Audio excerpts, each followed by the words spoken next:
All right. It's that time. It's time for Beyond Sight and Sound. Let's do this.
Are you looking for a high-quality beach and sand scoop?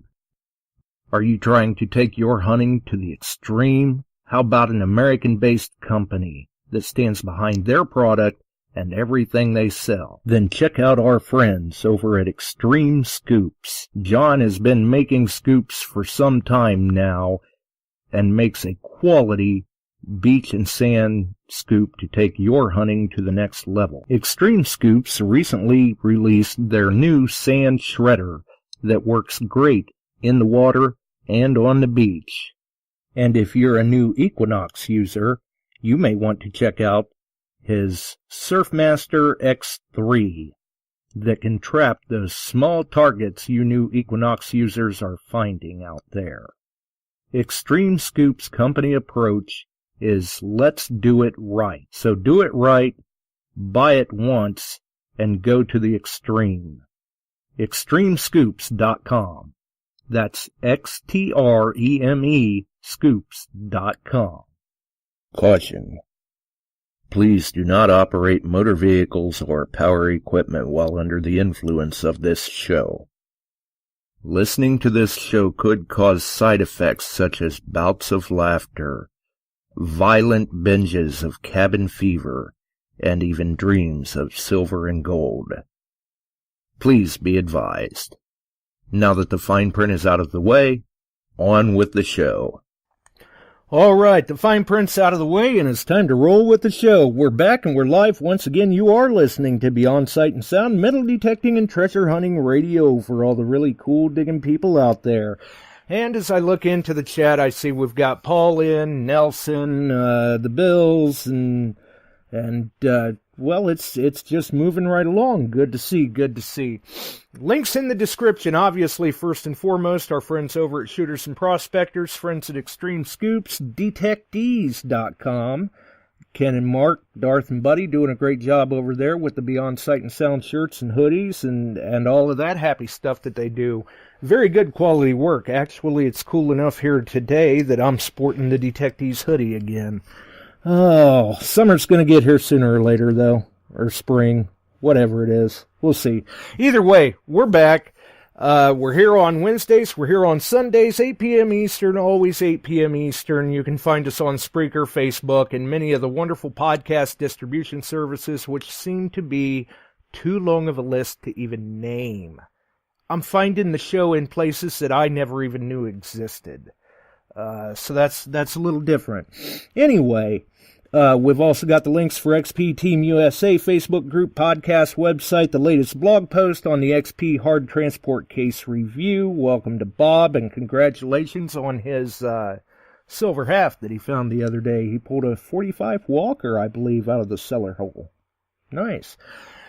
And then below that, we've also got the link for Oldetyme Numismatics. There are 2 links to articles done by Coin World about the Great American Coin Hunt, and the link to Naughty Dog Treasures on Facebook.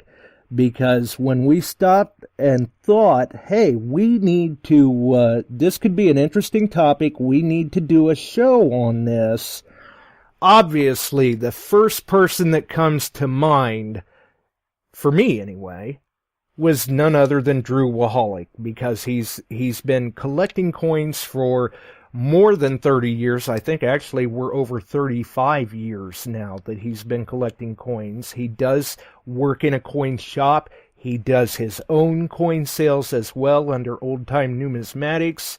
So, just saying, I'm pretty sure he's well versed in subjects like this. Obviously, those that have tuned in and heard him before already know.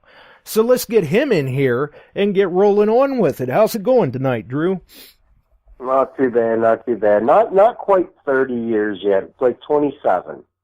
Well, you get extra credit working in 2 coin shops, essentially. Yeah. Well, not to mention you're a member of active member of what is it, 4 or 5 coin clubs? 7. Good grief! Where do you? I don't even know how you find the time to hunt. And 2 metal detecting clubs. Right, and the YouTube channel. Yep. Good grief! You've got like 18 pokers in the fire. Oh, I know, man. Some days it sucks. Yeah. Plus, you know, taking care of 2 kids. Jeez. Right. Yeah, it gets a little hectic, man. So like, people send me messages, and I try to respond as quick as I can. You know, I'm pretty good about that. Yes. But sometimes messages get sent by the wayside, and I feel really bad. So if there's anybody out there that's ever sent me a message and I didn't respond, I'm sorry. It gets a little busy. Right. Yeah, exactly. No, I don't believe Drew is in chat. No, I am not in the chat. I see somebody asked if you were in the chat tonight. No, I am not in the chat. Which, obviously, I know you're a very busy person, so when I had sent you the message and you had replied so quickly and it sounded like we could get things rolling for tonight, I thought, man, jump on that opportunity while I can snag it. Yeah, might as well. Right. And it is, like I said, it's a topic you're well versed in. It's definitely in your forte and arena, and a topic that you're quite passionate about yourself. Oh, absolutely. Absolutely. Nice. Well, I guess first off, I had mentioned in the post that I dropped earlier today, for some people that didn't know, because I have had some questions about it in the past in conversation, why don't you go ahead and explain to people the whole NIFC term? It relates to not found in circulation. I mean, it's stuff that you normally don't find in circulation or shouldn't be finding in circulation. Pretty simple. Right. But a lot of times, though, maybe not so much some of the other varieties or coins, but I've seen myself, even, that $half seem to show up fairly often. Yeah, I noticed with the coin roll hunting, it seems that the $half are the most popular to hunt through, and they seem to reap the most rewards, because a lot of people don't realize that, you know, a portion of the $half were 40% silver. So they just assume 1964 is the end of silver. And, you know, hey, look, you get older folks that are rolling up coins and getting rid of them, and they don't realize what they're getting rid of. So, right. I mean, yeah, you can find that stuff out there. Or even somebody getting into Dad's coin collection to... Absolutely. Absolutely. There was a elderly gentleman... some time ago. He has since passed away. He got a 55 double die cent, which is like huge money. He got it in change when he was buying a pack of cigarettes. Wow. Which oddly enough, when they were originally discovered, that's how you got them. They were attached to the pack of cigarettes. I think cigarettes were like 23 or 24 cents, and you put your quarter in the vending machine, and the change would be essentially affixed to the pack of cigarettes, and it would dispense, and you would have your, and it was up in New England, so that's where they got distributed to first. So, and then however many years later it was funny that he got his in change buying a pack of cigarettes. Right, and that thing's definitely worth a pretty penny now. Oh yeah, absolutely. But it still won't cover all the expenses you would have from the lung cancer you get from the cigarettes. Good point. Touché.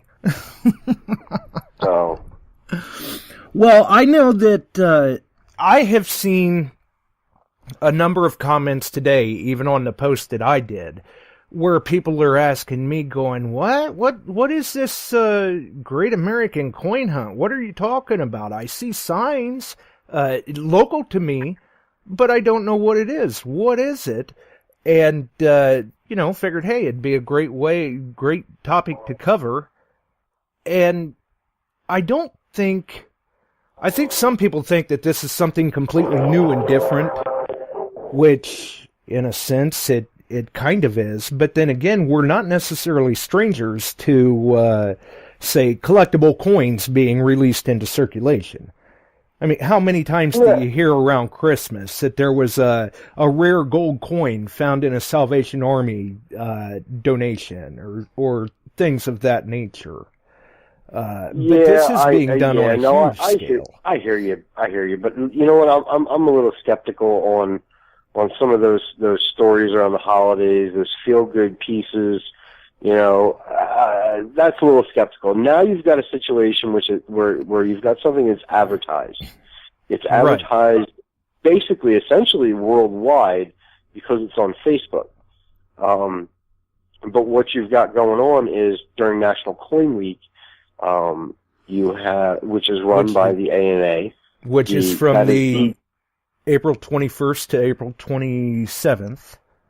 Right. So, and the ANA is the National Coin Club. It's the American Numismatic Association. And so what's kind of cool is, like, everybody's getting all crazy about these W quarters. People are going to want to send them in and have them graded. And folks aren't going to necessarily know what to do or how to do it. But what's cool is, if you're a member of the ANA, and I think their cheapest membership is like $28 for the year, you can submit coins to. No, it's not, because you can then submit coins to NGC. So if you got one of those W Mint Mark quarters and you want to send it in and have it certified, you could do that with NGC, which is one of the premium brands, and you wouldn't have to pay you wouldn't have to be a member of their collector club, which is like I think a $200 a year thing. You get 8 submissions or 5 submissions, whatever the number is, but you got to send them all in at the same time. You can't break them up over a period of time. So it's like you really got to have a ton of stuff to send in if you're going to spend $200 to join a club. Whereas you can just spend 28 and join the coin club. You get a quality, their newsletter, their monthly publication is called The Numismatics. There's all kinds of killer articles in there. Treasure articles, rarities, oddities, you name it. It's a phenomenal publication. So you got a lot of things you can do with that too. Right. And I guess I don't know if anybody's mentioned it in the chat yet or not, or if they realize what we're talking about, because the West Point quarters aren't necessarily tied to the coin hunt, since those are already out and available now, in a sense. Maybe we should go into a little more detail about those. Yeah, so what they're doing is they're taking the 5 quarters that they would be making over the course of this year, and 2 million of each quarter is struck at the West Point Mint. So there's a total of 10 million quarters out there.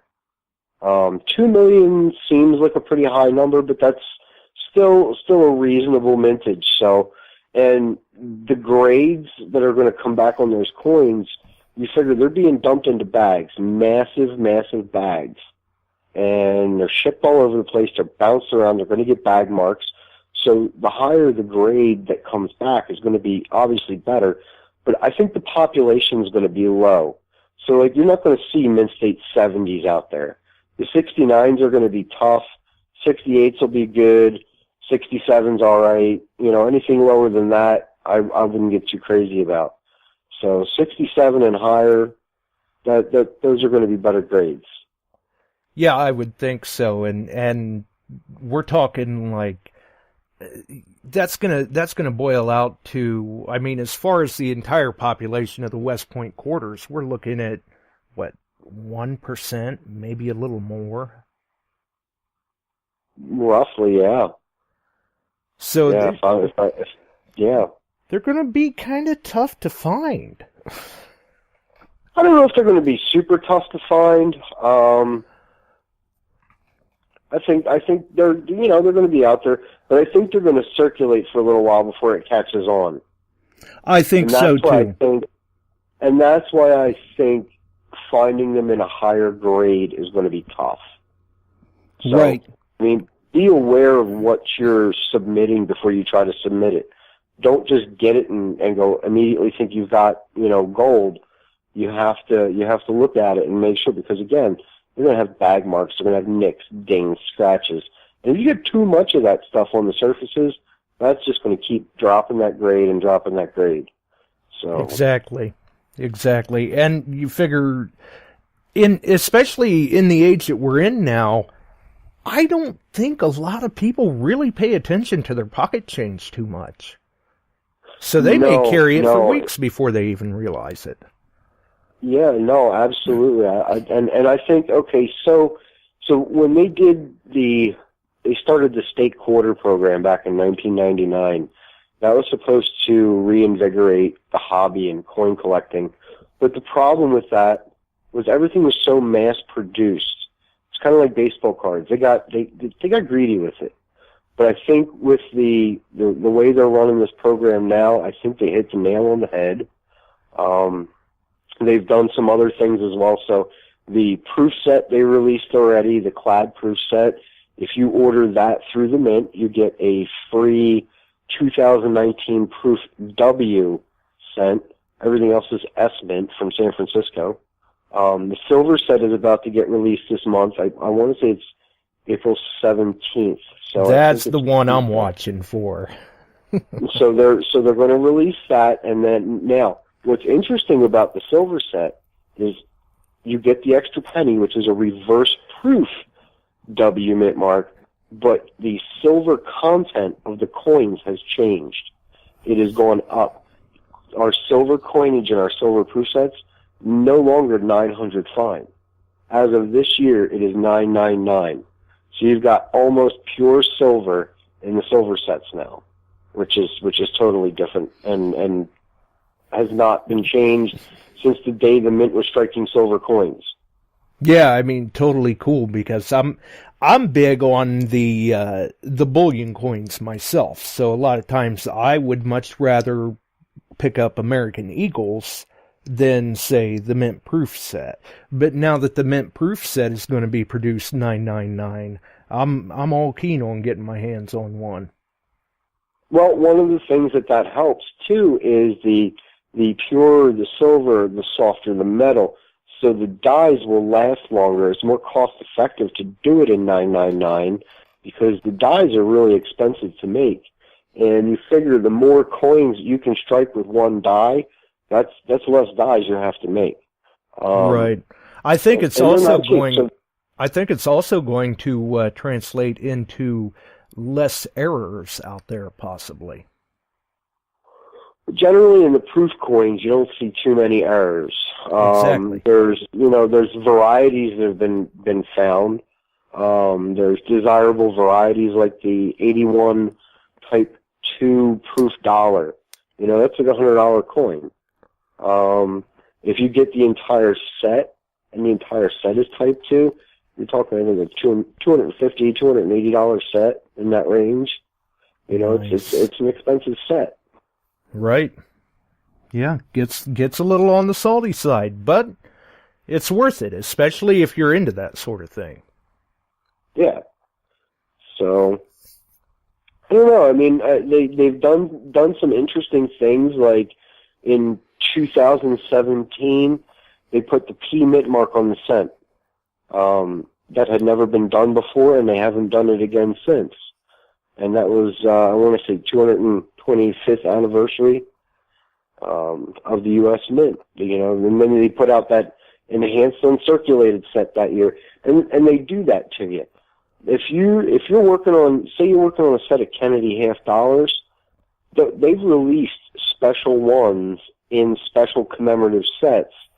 1998, there's a satin matte finish Kennedy half, but it's only available in the commemorative set with the Robert Kennedy dollar. So, you know, they got you by the stones there. If you're doing Roosevelt dimes, they put out special proof, reverse proof and enhanced uncirculated silver Roosevelt dimes in this March of Dimes set. That's where they get you. So, like, if you're working on a set of coins and you wanna have a whole set of just the simple denominations, you can buy these stupid sets. Right. If you're trying to do a true full set of that series, you really got. I think that's why I'm saying they finally hit the nail on the head. They're giving the American public a chance to actually obtain some of these oddball coins for their sets, and getting them to look through their change, and just, you know, and try to reinvigorate the hobby. And they're not completely over mass producing these W mint mark quarters. Right. I think 2 million a piece. I think that's a fair number. I like it. I'm all for it, man. Oh yeah, so am I. It does make it a limited run, kind of. Not necessarily rare, but still somewhat collectible, but limited. Again, you have to pay attention to the grades that are coming out and the population of the grade. So right. You could see a potential, like sometimes when a coin goes from, we'll say if it goes from Mint State 64 to Mint State 65, normally there's not a huge jump in price, but occasionally, depending on the population of what's been certified, that price could jump exponentially from 64 to 65. Yeah, so absolutely. You have to look at the population reports and know a little bit about how many's out there as well. Yeah, because you may have, say, 5,000 of them slabbed at 64 and only 500 of them slabbed at 65. Obviously, you're going to be paying premium. Exactly. So, but yeah, I think they're on a great start. Yeah, so then again, now let's flip it over a little bit. So one of the things that happens out there is people get a coin back and they don't like the grade on it. Right. They think it should grade higher. So they'll crack it out of the slab and send it back in. Well, there's no way for that population report to account for the ones that have been cracked out. I've been at shows, and I watched this guy down in Baltimore one year. He's this older guy, was standing in the corner of the exhibition hall, back by the restroom, and he was throwing the slabs at the concrete floor so he could crack the coins out and have them resubmitted at the show. I was standing there, like, I was laughing the entire time. Oh, it was amazing. I've heard stories. I've seen people, you know, doing the slab cracking and everything, but that's the first that I've ever heard of somebody actually witnessing it during a coin show like that. Yeah, that was a little intense, man. That kind of made my day. Right, you just never know. That people will go to some great extents sometimes just to try and get that next higher number. Yeah, I mean, and that's the other thing you got to watch out for too. I mean, if you're going to go out and you're going to buy stuff, go online and check some reviews. You know, most brick and mortar coin shops have Yelp and Google reviews, and you can see what some of the customers are saying. Find yourself someplace reputable. Don't just go to the cash for gold place or the pawn shop. I mean, pawn shops are whatever. You can buy at the pawn shops. You're not going to get the most bang for your buck at the pawn shops. You know, deal with the coin dealer. You know, especially the ones at the brick and mortar shops. Online stuff, I deal online. I work online. I'm not a fan of buying online. Right, that's a real dicey arena. Everybody's got their opinion, but you know what? The stuff that I put up, everything's guaranteed. If there's ever a problem, I just, you know, it's easy. Send the item back, and I'll issue you a refund. No big deal. Right. So, or if I have another one that I can replace it with, if you want a replacement instead, I'll just do that. It's whatever works for the customer. As long as the customer's happy at the end of the transaction, I'm okay. Right. And I'm sure with, and obviously you can see even on your Oldetyme Numismatics page, you have a list of people that have left you, basically glowing reviews. Yeah, I mean, and I get a lot of repeat business. There's some seeded hunts I help out and, you know, supply coins too. And, you know, and they've come back every year for several years now. And, you know, you got to be obviously doing something right, you know, if they're spending, a few $1,000 with you at a pop. So. Right. Well, and like I've said before about detectors and dealers for detectors too, it's that customer service that keeps the customers coming back. You're doing things the right way, the reputable way. You have to. You have to have a little bit of ethics. You know,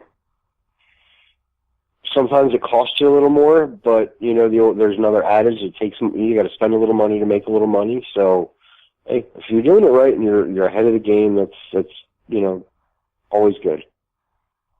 Absolutely, because just like in any other community, the coin community is the same way. Bad news can spread like wildfire.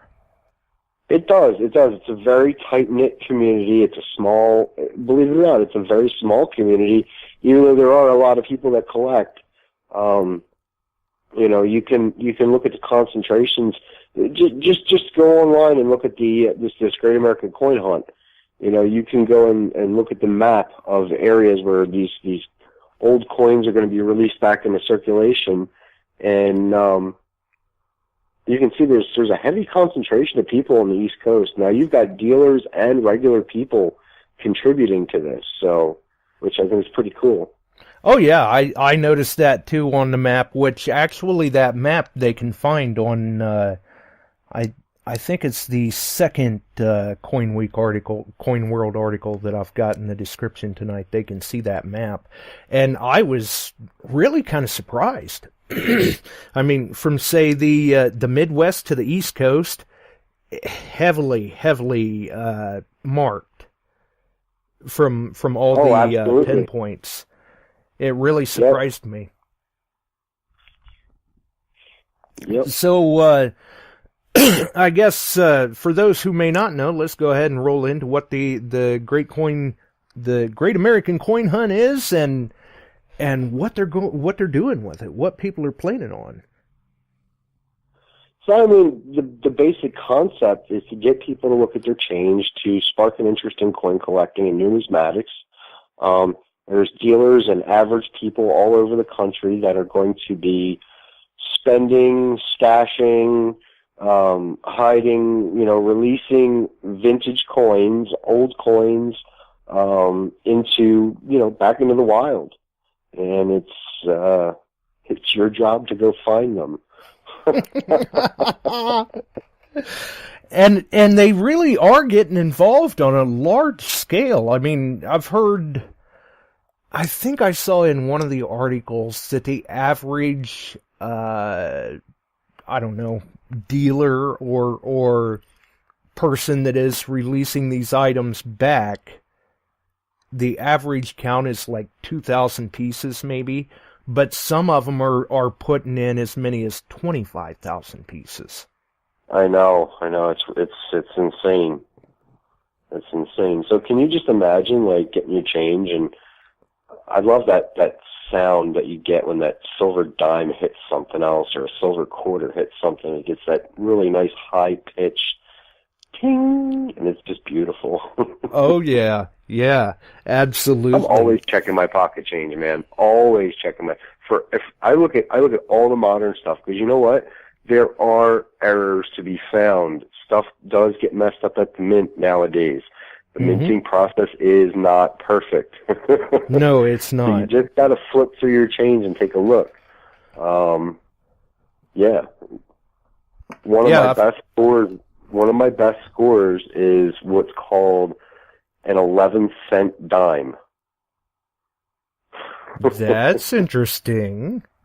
So it's a dime, and it's the dime was struck, and then the dime got thrown into the cent machine, and then it stamped the cent design on the dime that was already struck. So you see the cent and the dime on there. Wow. and so it's an 11-cent dime. And what do you think something like that's worth? That coin, it would retail for about $600. That's a good score. Yeah, it's got a decent grade on it too, so I'm happy with it.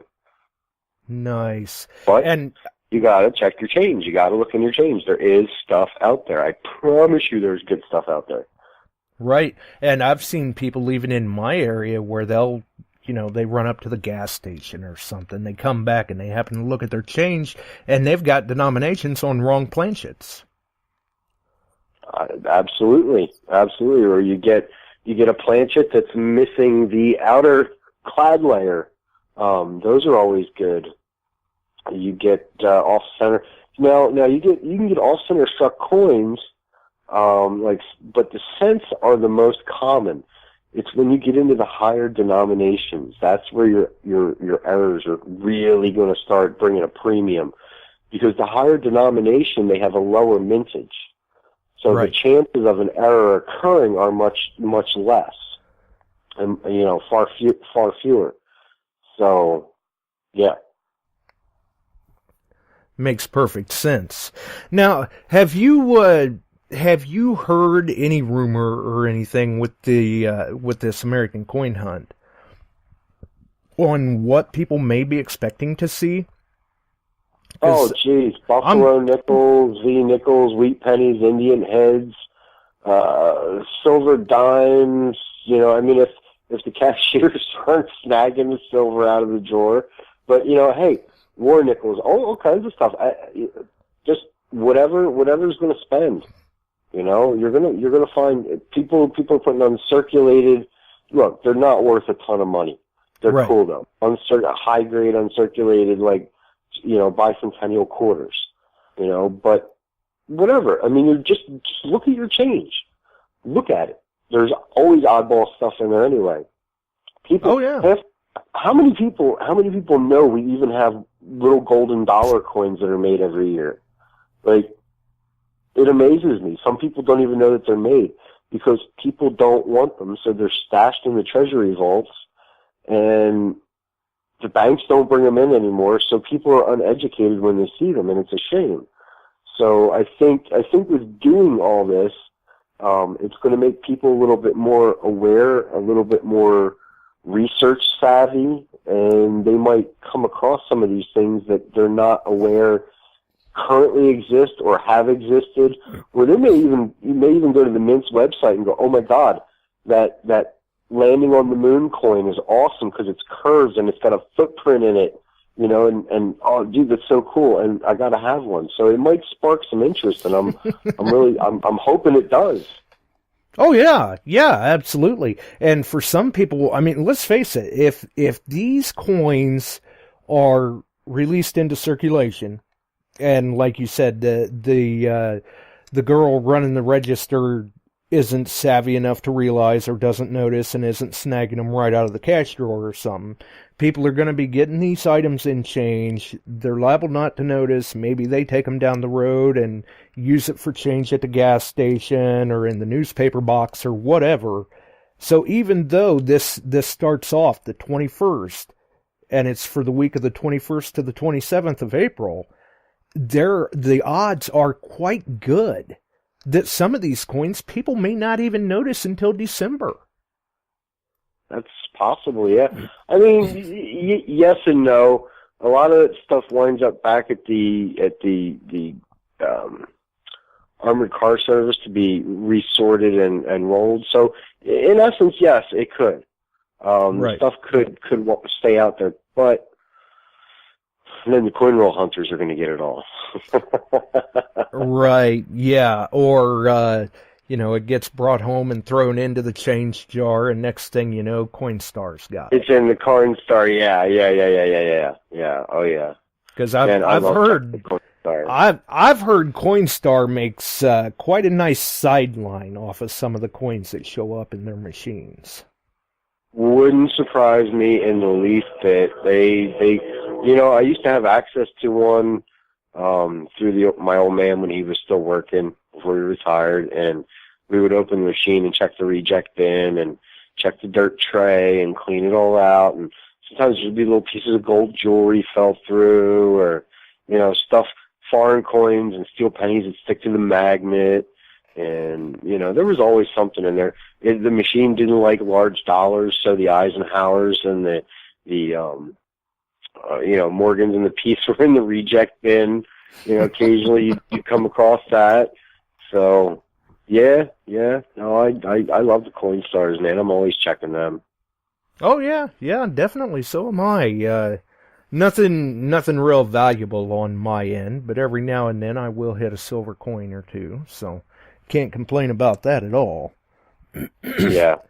So, with you being as immersed as you are into the coin collecting and everything, do you have any kind of set strategy or anything that you're thinking you may try next week, or it's just going to be business as usual for you since you're always watching your change anyway?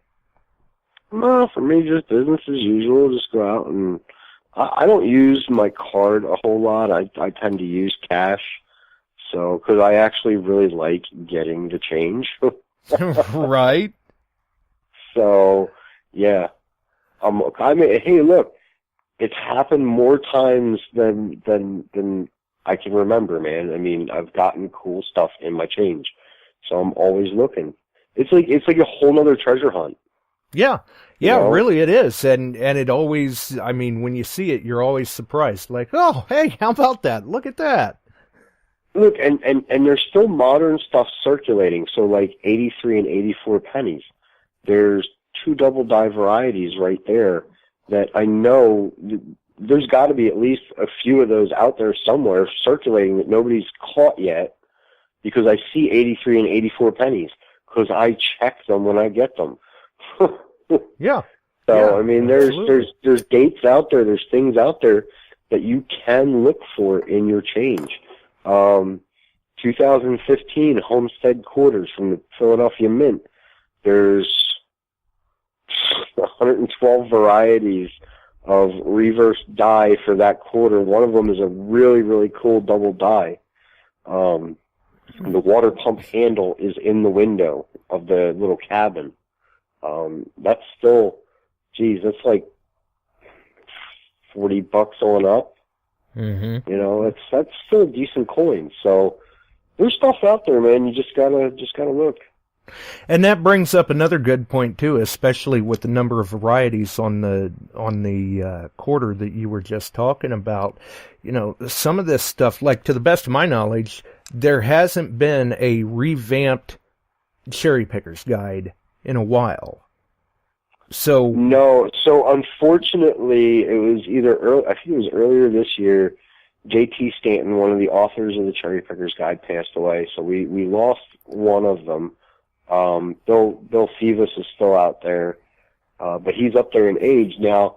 They have a Volume 1 6th edition, Volume 2 5th edition. Those are the most current editions of those books.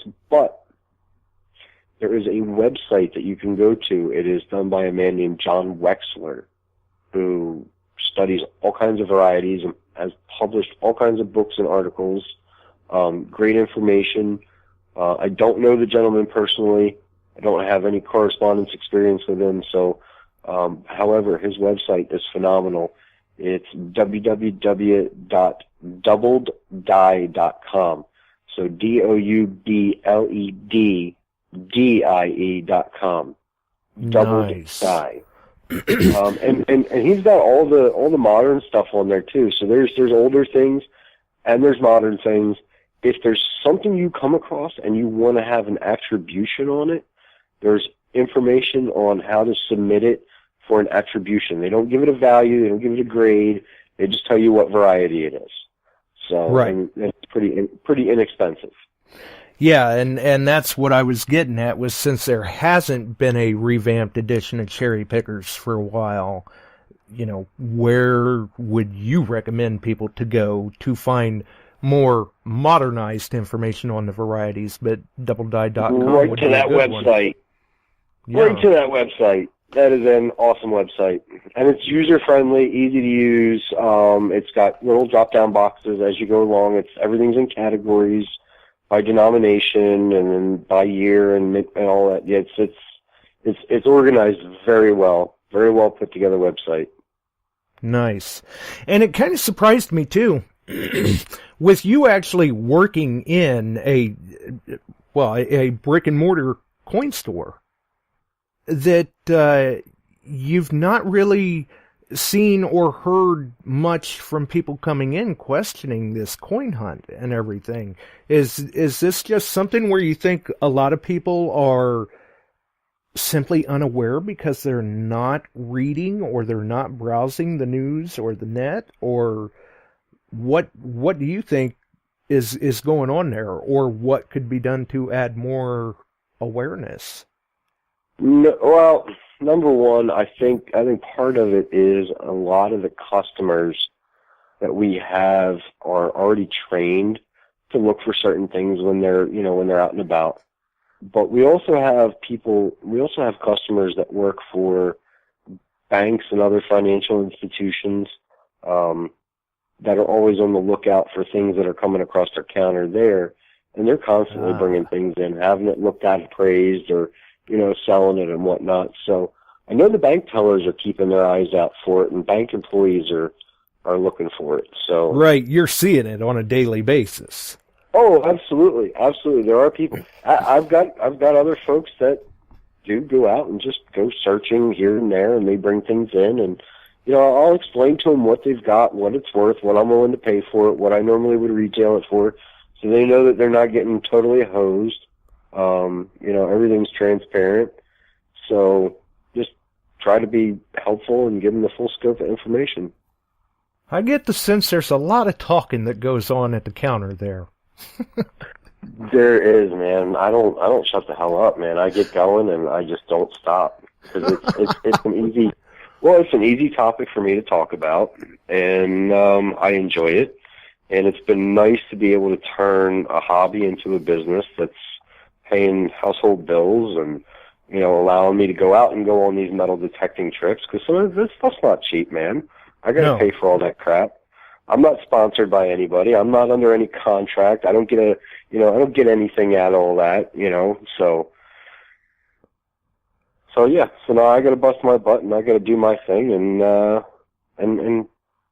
I like coins, and it works. Well, there's much harder ways out there to make money, so you're doing all right. Absolutely, man. I used to kill myself. I've run moving crews. I worked for a sewer service running Vector trucks, tow trucks. I've done it, man. I've killed myself. I've beat the snot out of my body. I don't want to do it anymore, and I don't want to make somebody else rich anymore. I just want to pay my bills and enjoy my life, Yeah, absolutely. And that's definitely, the less physical labor you have to put into it, the less wear and tear on the body, the better you're going to be able to enjoy your life at that point. Exactly. I think the worst thing I have now is, like, my eyes get strained out, and I've got pretty good vision. Like, I'm the only one in the house growing up. My mom, my dad, my brother, they all wear glasses. I don't wear glasses. I got really good vision. And but now I'm starting to feel the strain in my eyes, and my hands, like, I feel my hands want to, like, curl up every once in a while, like, from holding, you know, small objects. Right, And, yeah, looking at all them fine details. Yeah. So, I was waiting for some smart-ass comment from you or something about small objects, but I guess we're not going to have that stuff tonight. But, no, I mean, so yeah, I mean, over time, I mean, the gentleman that I work for a couple days a week, his vision is awful. He's having a really, really hard time seeing. Man went through quadruple bypass a couple months ago. So his health just really isn't all that there. But part of the problem, too, is you're in a shop, you're sitting on your butt all day, or you're standing at a counter all day, and you're not out, you're not moving around, you're not exercising, you're just kind of like planted. Right. So it's easy to put on some pounds, and I've done that over the winter. So now I got to work these pounds off that I put on. So from being fat and lazy and standing at the counter all day. Right. You got to get back out there in your field and dig up those coins. Oh man, I'll tell you what, it's nice having this little spot 150 yards from my front door. I know you've been doing quite well with the videos, by the way. I got three more videos ready to go. So over the course of the next 3 weeks, some good stuff coming out of the ground. Nice. Are they back in the field or in other places? I've got 2 that are in the field across the road, and I think the other one is, let me see. Nah, all 3 are over there. Yeah, all 3 are over there. So, because there was some really good stuff coming out. Oh yeah. That sterling spoon was definitely cool.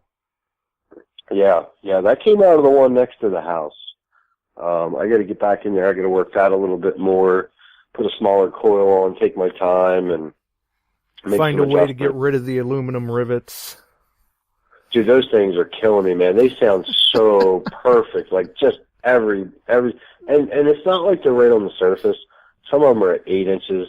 Some of them are at 12 inches. No, I mean, but they sound so nice. And it doesn't matter what depth they're at; they sound really nice too. And they're small, so they pinpoint like a small coin or a target, small target. So it's like, do I want to dig it? I know what it is. It's not going to be a silver dime, but you know what? It's that one that I walk away from and go, nah, I don't want to dig this. That's the one that's going to be the silver coin. Right. You sit there and question yourself, but in reality, you're going, I know I'm going to dig it anyway. I know what it is. It's like the other field. I'm digging aluminum cans like crazy. But you know what? That's okay. One of those aluminum cans, with all those mini balls I've pulled out of there so far, could be a plate. So I'm going to dig aluminum cans in that field. Right? Yeah. Or, maybe even a Morgan or something. That would be cool. A U.S. silver dollar is still on my bucket list. Right? And they will. They'll scream. You'll swear you're on a beer can or something. Yep, I watched it happen. My buddy Eric Freese. We were out one day. We were at a park south of Philly, and he goes over a spot right along the tree, and it's a park that's been pounded by one of the local clubs, over and over and over, and then he digs the Morgan. He thought it was a can. He was gonna skip it, but he's like, screw it, and he dug it, and it was a Morgan. And it was kind of like wedged under one of the roots a little bit, so it was really cool. And then not 5 minutes later, 50 feet away, I get a good hit and pull a 1773 Virginia halfpenny. Nice. Yeah, so I mean, you never know. There's no such thing as a pounded out place. There's always something there. It's just you got to work for it. Different machines are going to operate, on different frequencies and pick up certain things better than others. E-Track is engineered for silver. You've got your machines that are engineered for gold. The T2 is a button monster. So I mean, there's different things. You just go around and try different things and keep going back, and At some point, I'm sure you will clean it out, but it's going to take a long time. Right, yeah. I mean, you'll come to a point where it seems like finds are coming fewer and further between, and you're having to work for them. But, you know, if you're methodical about it, you can usually wind up going into those pounded spots and still squeaking out one or two good items. Oh, absolutely, absolutely. I mean, I had been out there twice with the AT Pro and did really well with it. And I've been out twice now with the Equinox, and I've done all right with it. So I'm happy, you know. And now this particular field is 22 acres, so it's a pretty big spread. Things have been found spread out, but there's one area that's like really super concentrated with iron and trash and glass and brick, and I'm just going to have to just get in there with the smaller coils and just work that, and it's going to be a lot of trash. It's going to be a lot of trash.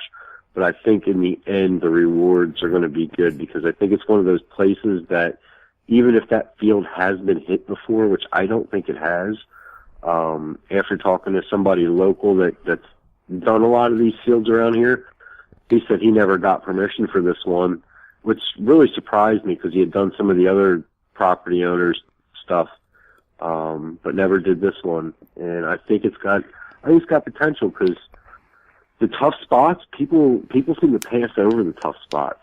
So even if people have been on there and had permission before, it's a rough spot, man. It's going to take some serious digging and time and effort and a lot of trash removal. Yeah, a lot of people don't like working those heavy trash areas, but if you put the time in, usually you do find yourself well rewarded. And I didn't even realize until just a few minutes ago that you've had some time with an Equinox. So, as an E-Track user and AT Pro, what are your thoughts on the Equinox? What are you thinking of it so far? So, I mean, to give you an honest answer, Right. I really don't have enough time on it to give a complete overall review on it or whatever. But I am finding that I'm still digging iron that I shouldn't be digging. Nails that are sounding like 19 and 20 on the VDI and solid and repeatable, and I dig it as a freaking nail, and I'm like, how?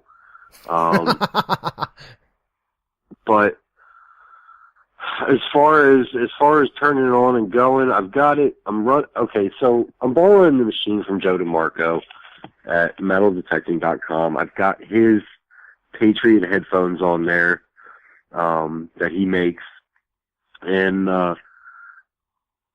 we've got a club hunt coming up at the end of April, and he's going to be at the Mine Lab dealer convention, so he's not going to make the club hunt. So I wanted to make sure his headphones got a little bit of a showing at the hunt. So he loaned me the machine with the headphones, and I'm making sure I'm getting them really good and dirty and muddy before the hunt. So the weather's been right for that. Yeah, so I've got the machine for a couple weeks. I'm only going to be playing with it for a couple weeks. I don't know. I like it so far, but I haven't fallen in love with it yet. I'm finding that it's easy to use because I've used the E-Track. And a lot of the things like, okay, so Joe had it set up, pretty much had it set up already. The only thing I had to change was the put it in the multi-frequency. So I'm running it on Field 1, multi-frequency, 50 tones, because I like all the sounds. Right. But the iron volume's turned all the way down, so when it goes over the iron, you don't really hear it, but you can hear the threshold break, which is great, because I'm used to that. You know the E-Track hum.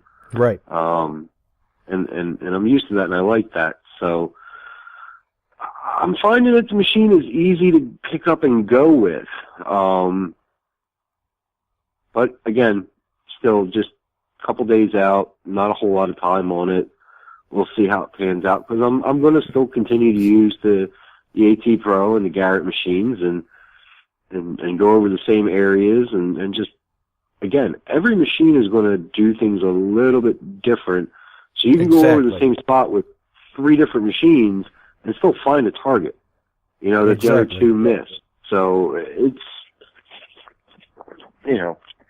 And I have seen too, especially in terms of like the E-Track users, the Equinox is definitely lighter and better balanced. Oh yeah, absolutely. I have noticed that. I mean, it had been a while since I had used an E-Track, but there a couple of years ago I had to send my CTX in and went back to the E-Track.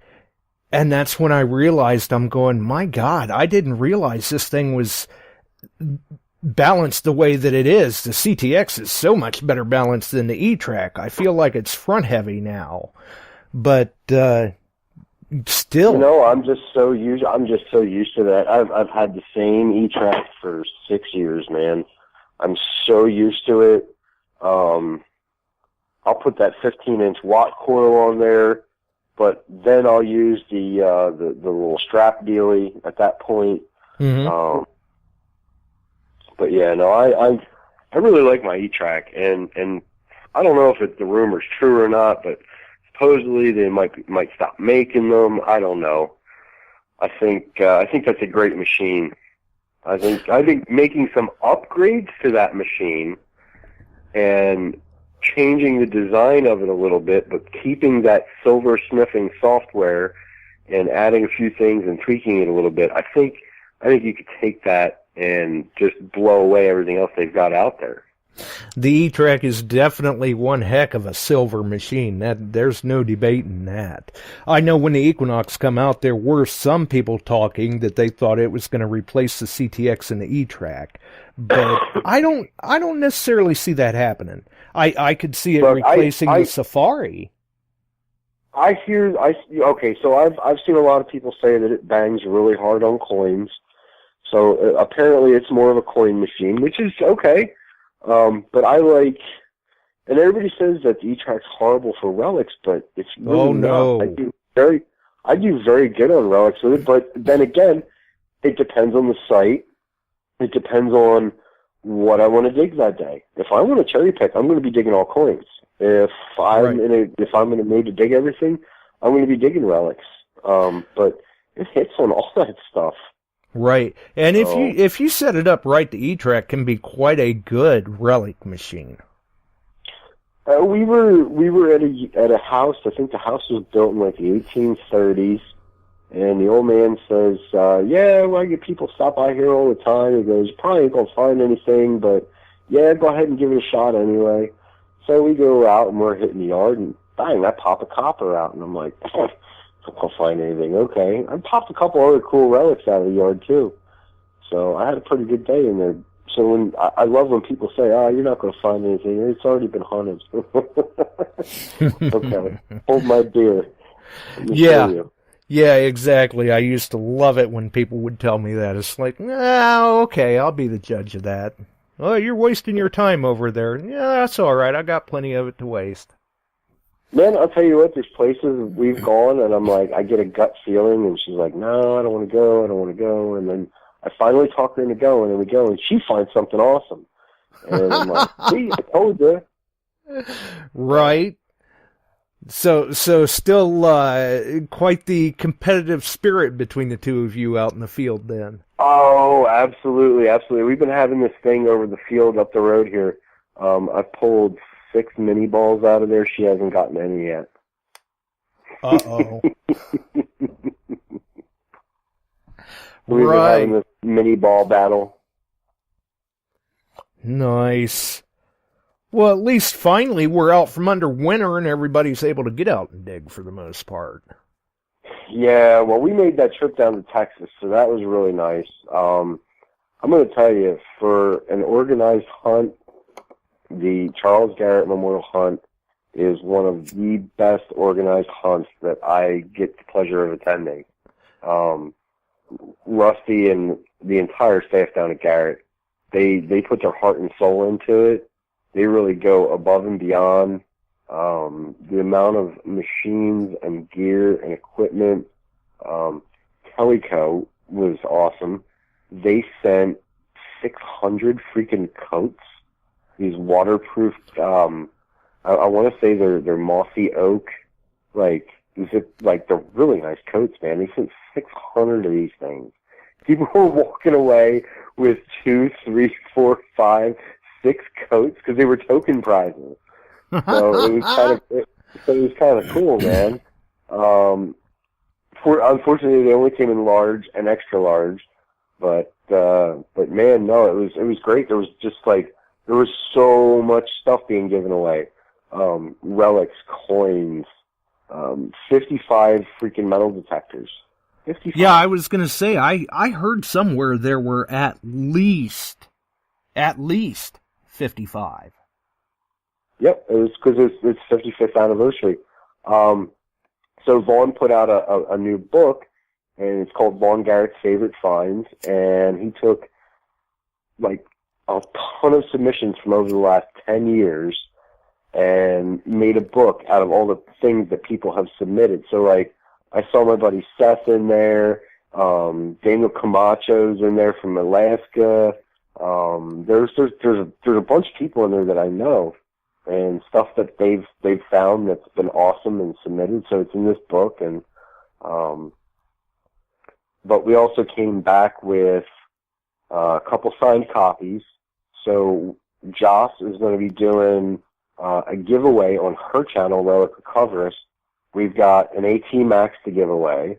We've got a couple of those Vaughn Garrett books, and I'm sure we'll come up with some other Garrett gear and whatnot to throw in. Maybe make up a little package deal or something. But yeah, so keep an eye out on Relic Recoverist YouTube because she's going to be doing her giveaway. So nice. Now, when you guys were down there in Texas, did you see the what was it?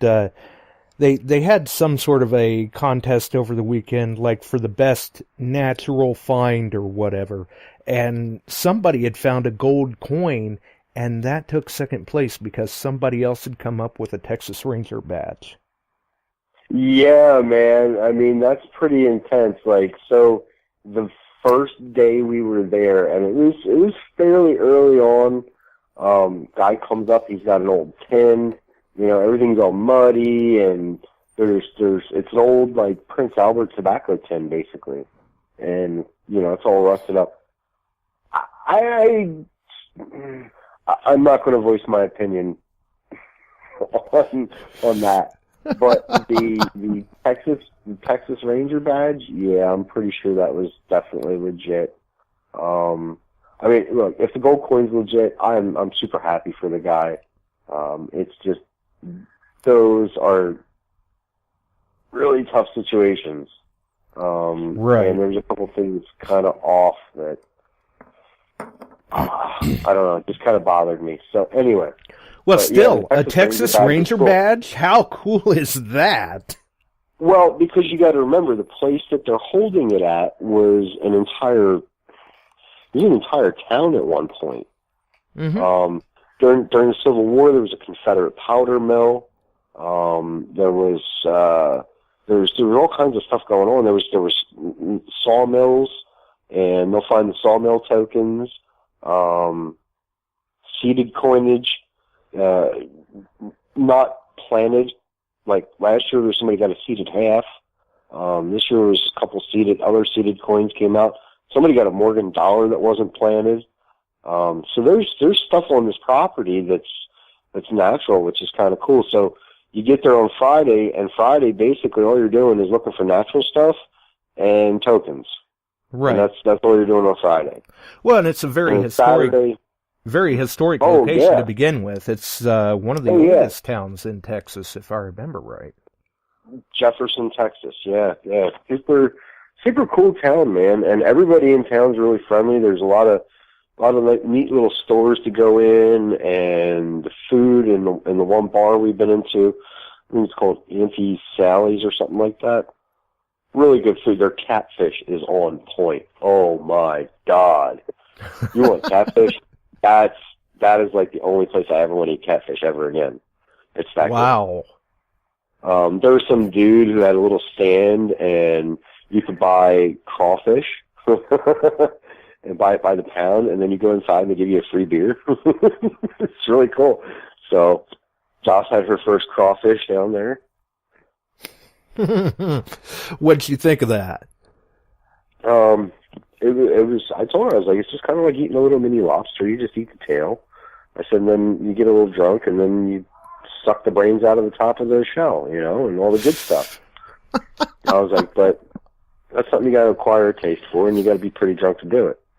It's kind of gross. Right. Wow. And what did you think, since you were both there at the Garrett hunt, did you participate in the Lights Out hunt? Oh, absolutely, man. Absolutely, yeah. The night hunt, yeah, that's fun. Yeah, that was a lot of fun. I'll tell you what, there was only all weekend long, I think I only found one token all weekend long, and it was in the silver hunt, and it wound up being a gold coin.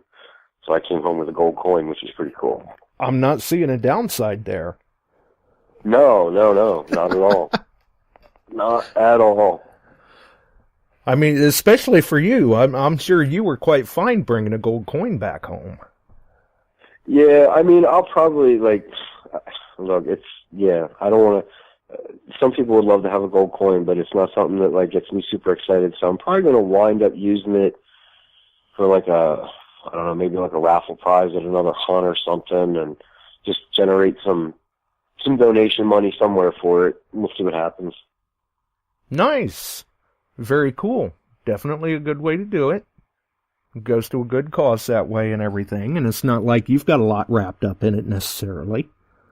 Exactly. Like all the little trinkets and coins and mini balls that I dug in the relic hunt, all that stuff, I wind up giving half that crap away anyway, just to people that are, that can truly enjoy it. So you should see the look on a kid's face and you give them a Civil War III ringer. It's like you give them gold. It's crazy. Oh, yeah. Yeah, I mean, there again, like we were talking with the coin hunt, sparking interest with people and maybe getting more people involved in coin collecting. Same scenario with you giving some of these items that you've found, passing them off to some of the younger kids and stuff like that. They get that look on their face like it's gold. You never know. Maybe you've just hooked them in detecting for life. Yeah, exactly. And I suppose, with all of your displays, you've got plenty more of them at home anyway. Yeah. Yeah, I got more crap than I know what to do with some days. But I don't sell my stuff. I don't sell my finds. I have all my mini balls. I have all my flat buttons. I have all that stuff. I think down the road, at some point, it's going to be too much to lug around. Probably when I'm older and up there in age, and I figure at some point if there's nobody in the family at that point that's going to enjoy it, well, then maybe I'll sell it off, because a lot of the stuff, I know where it came from. I know where I dug it, who I was with when I dug it. I've got really good, number one, I keep a little journal, and number two, I've got a pretty good memory, so, but yeah. That definitely always helps. And in terms of the kids there in Texas that you handed some of that stuff off to, you never know. That may have been the high point of their trip. Wow, look what I get to bring home. Oh, it was funny. It was funny because they have the kids hunt, and a bunch of us were out there helping out, and KG and Ringy and me and Joss, and we're out there with the Garrett folks, and we're waiting for them to sound off the bell on the kids hunt. So they sounded off, and the one center of the line, they just all do this dive right into the hunt field, because there was tokens laying right there. There's all the kids hunt stuff right on the surface. Right. So they saw the tokens, and they all do this dive, and it's pretty cool.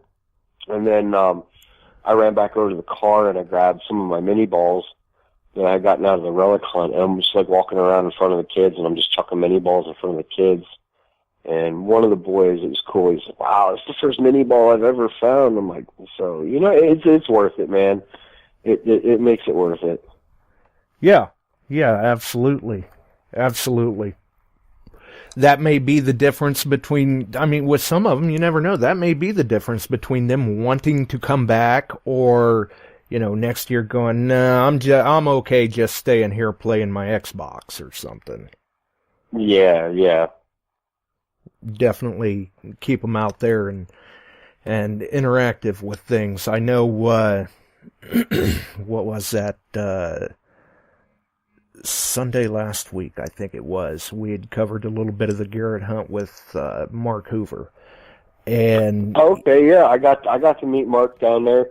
Mark is an awesome guy, very laid back. I really enjoyed talking to him.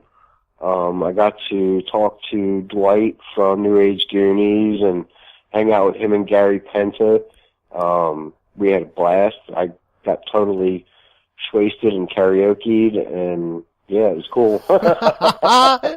Now, did you get to see Gary present Vaughn with the Charles Garrett little buddy? I did not get to see that. I don't know where I was. I may have been off talking to somebody. Might have been doing karaoke. No. I knew he was giving it to him. I had seen pictures of it. He had sent me pictures of it like months ago, and I was like under strict hush orders. Right. So yeah, no, it was really cool, man. I wish Mrs. Garrett could have made it this year, but being 85, diabetic, and old and cranky, I guess, she didn't really want to go. And but Vaughn was there. Vaughn was interacting with everybody, having a good time. He's a super nice guy, man.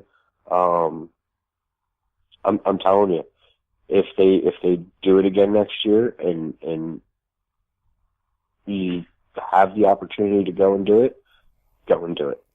It does seem like we've always heard nothing but high commendations about the Garrett Memorial Hunt, and it's gotten better and better and better and bigger. I think Rusty said he spent like $50,000 on coins and prizes for the hunt. Wow. Now, I knew there were a lot of prizes and coins out there and everything, but that's the first that I've heard any sort of, anybody trying to put a figure on what was out there. That is phenomenal. Yeah. I mean, that's, again, if you have the opportunity, go. Yeah. Absolutely worth it. I know that Mark and many of the other people that had attended as well, very, very high praises for it. Said it was just a great event, great group of people. They'd love to go back and do it again. It's one of the class act events out there in the country. That's an understatement, man. That is an absolute understatement. Right? 55 machines. Well, I mean, like throughout a lot of the process, I'm in contact with Rusty, and he's the hunt master, and he's getting coins and prizes and stuff for me as well. And I talked to him. With us doing business with Garrett, I'm constantly on the phone, so I knew how busy he was. I knew everything's like, it's really crazy and hectic down there when they're doing all that. So absolutely, but they really, all of them, they all get together because like you see a lot of the people from the factory, from the offices, they're running the registration table. They're running this, they're running that, they're putting flags out, they're seeding fields. I mean, it's all hands on deck, and everybody really puts 110% into it. Extremely impressive everything. Well, and I'm sure Garrett really appreciates it when they hear the feedback like that from everyone who has attended. They know then, hey, people are noticing. It's not just, oh yeah, hey, yeah, that was fun. Now it's off to the next event or whatever. So what we're doing really does make a difference. All the effort is worthwhile. Yeah, but listen, so not for nothing, but there are a lot of great machines out there. There are a lot of top brands, okay? But if you go out and you really look go to one of these seated hunt events and look at the machines that everybody's using. The majority of what you see out in those hunt fields are Garrett's. There's a reason for that. I mean, they stay involved in the community, and they do a lot. So Kent and Wendy Davis's hunt. I was just going to mention that. Yeah, so that's one of the ones that I supply a lot of the coins for. And Garrett sent up 150 of those brand new little finds boxes. So basically everybody that's attending is getting one. They sent up an AT Max and wireless pinpointer to be given away. I mean, they really outdo themselves when they take care of the clubs and the hunts. Yeah, absolutely. Not only are they doing their hunt, but they are a big supporter of other events around the country. Oh, absolutely, man. They have, so, I mean, if you are a club and you're doing one hunt, for one hunt a year, you have a hunt package that you can order through them. It's very inexpensive. And they have machines at, like, stupid cheap prices. I want to say the AT Pro is like $200 and some dollars, $275 or something like that. It's stupid cheap. But they allow you to buy, I think, one machine in the hunt package, per year at that reduced price. And, they send you a ton of stuff. I do it for the South Jersey. I just did it for the South Jersey Club. I did it for the Mid Jersey Club last year. I'm doing it for the Mid Jersey Club again this year. It cost me $70 to order the hunt package, and the club members get a bunch of cool little goodies out of it. So, yeah, you definitely can't beat that. And I do recall seeing the post that Kent had posted up there in the Dirt Digging PA group when he received the shipment of those finds boxes from Garrett. Man, that's a pile of finds boxes.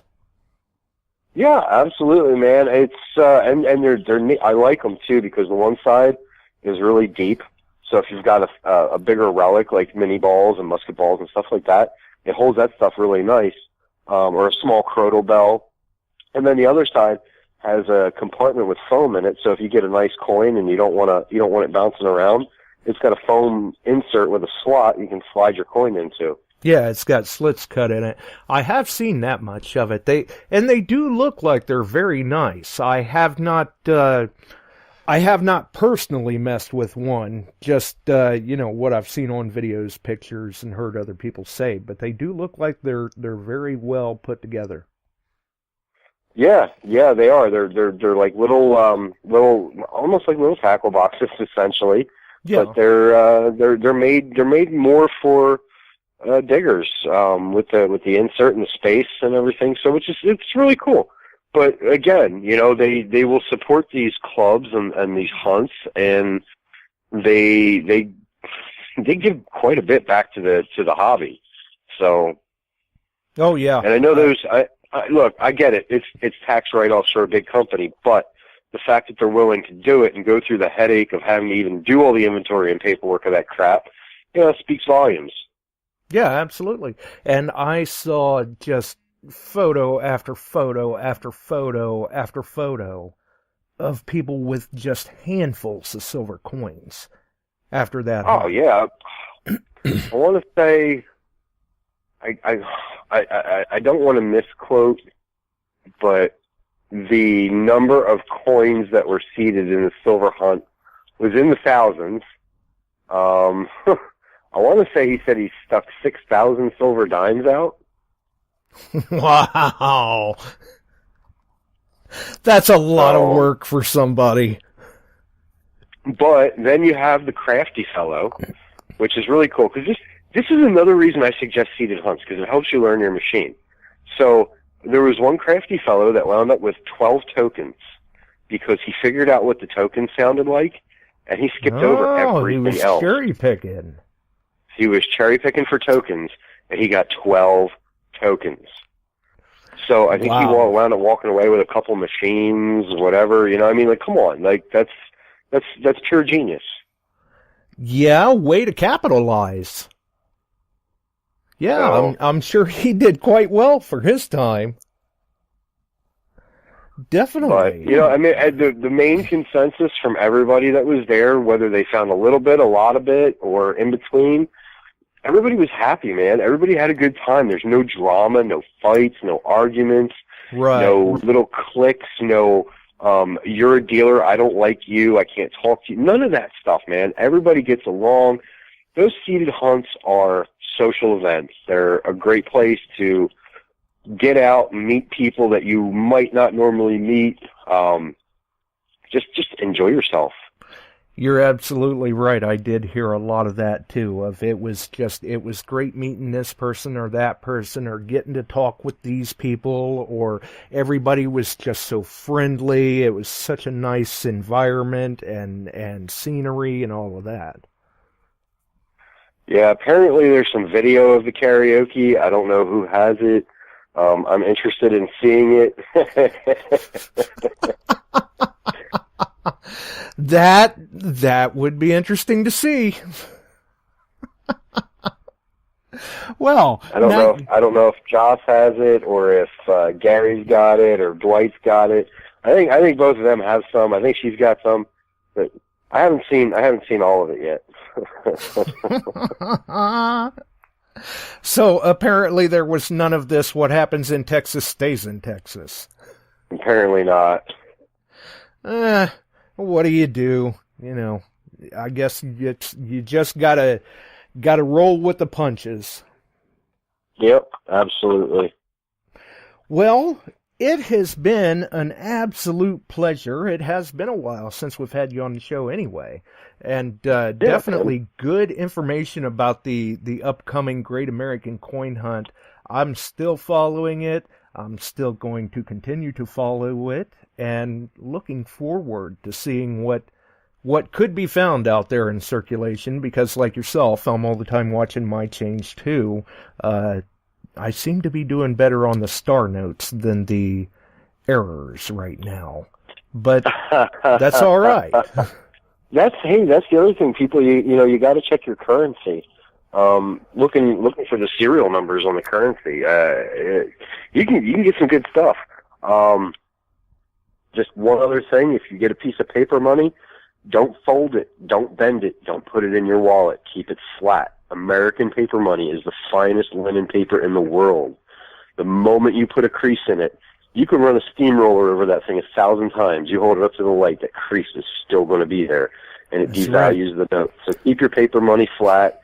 Keep it crispy. Hey, if it's already circulated, there's not a whole lot you can do about that. But keep an eye on the serial numbers, looking for odd combinations, anything that kind of sticks out, like a sore thumb. Right. So, yeah, the number combinations or the star notes. Like 1, 2, 3, 4, or 2, 1, 2, 1, 2, 1, 2, 1, 2, 1. Like anything crazy that just sticks out. Ladders, repeaters, radars. Even poker hands. Set it aside. Post some pictures on Facebook. Ask some questions. You never know. You might score a winner. I got a couple. I got a nice radar note out of the ATM, and it was crisp, consecutive notes I was getting out of the machine. So yeah. So keep your eyes open. Absolutely. You've got to. You never know what's going to turn up or even when. Yep, exactly. And you know what? I wouldn't be surprised if this whole thing pops off and goes very well.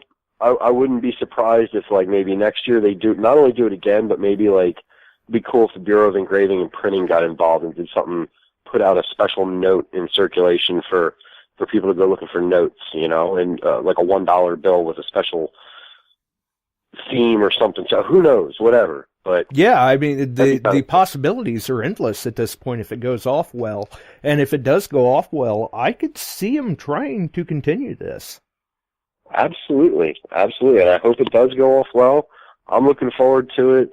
I'm checking my change on a daily basis. I want one of those W Mint quarters. So do I. At least one. I'll take 2, 3, 4, 5, whatever, but at least one. Yeah, that's what I said last night. I'd like a few of them. I want at least one, but I'd really like to have a few.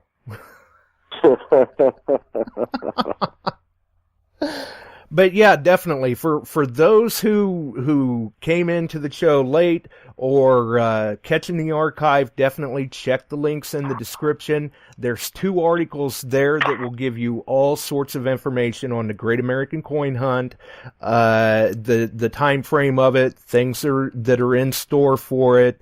There's a link to Oldetyme Numismatics. Who knows? Maybe Drew will even post up something about it over on his Oldetyme Numismatics page. Or you never know. Maybe he finds something during the American Coin Hunt, and maybe he posts that up there to show people, hey, look, they are out there. Oh, absolutely, man. Anytime I find something oddball and change, I'm always putting it up on my Instagram, which will share it to the Naughty Dog Treasures page on Facebook.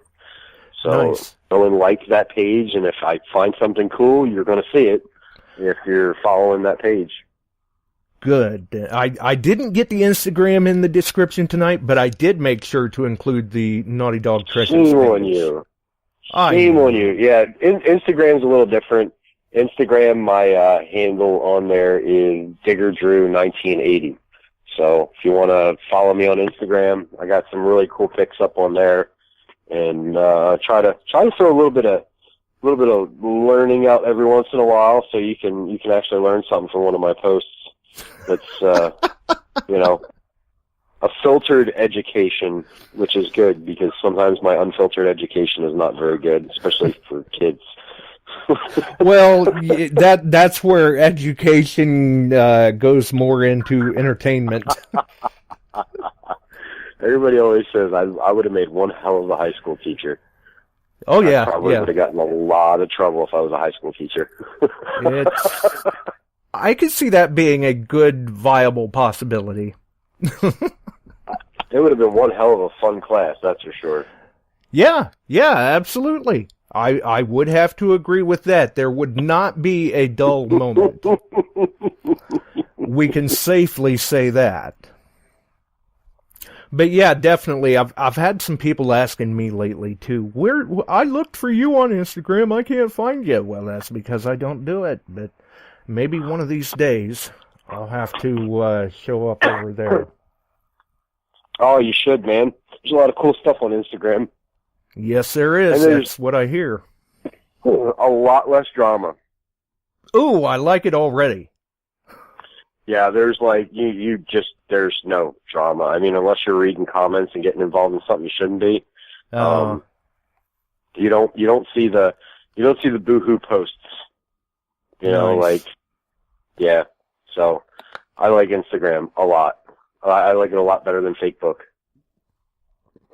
I can see why. Definitely. Well, hang in there with me for a minute, Drew, and we'll get on out of here. For everyone else, if you enjoyed the show, make sure and smash that like on the way out. You can follow us over on Facebook. You can follow us on the podcast distribution services. You can follow us here on Spreaker. You can follow us over on YouTube. We're not hard to find. Join us in all of them, one of them, or none of them. The choice is entirely up to you. Either way, thanks for dropping by tonight. It's been a wonderful time speaking with Drew, and we'll see everyone else on the pages.